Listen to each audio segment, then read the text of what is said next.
নমস্কার, শুভ সকাল। আজ 4 নভেম্বর মঙ্গলবার। পঞ্জিকা অনুসারে আজ কার্তিক শুক্লা চতুর্দশী তিথি। আজ পালিত হচ্ছে বৈকুণ্ঠ চতুর্দশী। কর্কট, সিংহ ও কন্যা রাশির জাতকদের ভাগ্যে আজ কি আছে জেনে নিন। কর্কট রাশি, চেষ্টা করলে কেরিয়ারে আজ সাফল্য পাবেন কর্কট রাশির জাতকরা। কসমেটিক্স, জুয়েলারি, লোহা ও নিত্য প্রয়োজনীয় জিনিসের ব্যবসায়ীরা লাভবান হবেন। হাড়ে আঘাত লেগে কষ্ট পাবেন। খেলাধুলোর সঙ্গে যুক্তদের বড় জায়গা থেকে সুযোগ আসতে পারে। একাধিক ক্ষেত্র থেকে উপার্জনের দিশা পাবেন। সিংহ রাশি, অনিদ্রার কারণে আজ কষ্ট পেতে হবে সিংহ রাশির জাতকদের। সাংসারিক জীবনে স্বামী স্ত্রীর মধ্যে মনোমালিন্য হতে পারে। বন্ধু ও আত্মীয়দের সঙ্গে মতপার্থক্য হবে। টনসিল বা নাকের সমস্যায় কষ্ট পেতে পারেন।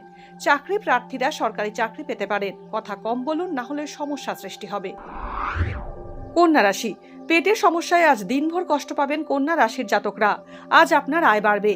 ভাগ্যে বিশেষ উন্নতি হবে। আজ স্বাস্থ্য ভালো থাকবে। অযথা মানসিক দুশ্চিন্তায় ভুগবেন। লোকের সামান্য কথায় আপনি আজ হতাশ হয়ে পড়তে পারেন। শত্রুরা চেষ্টা করেও আপনার ক্ষতি করতে পারবে না।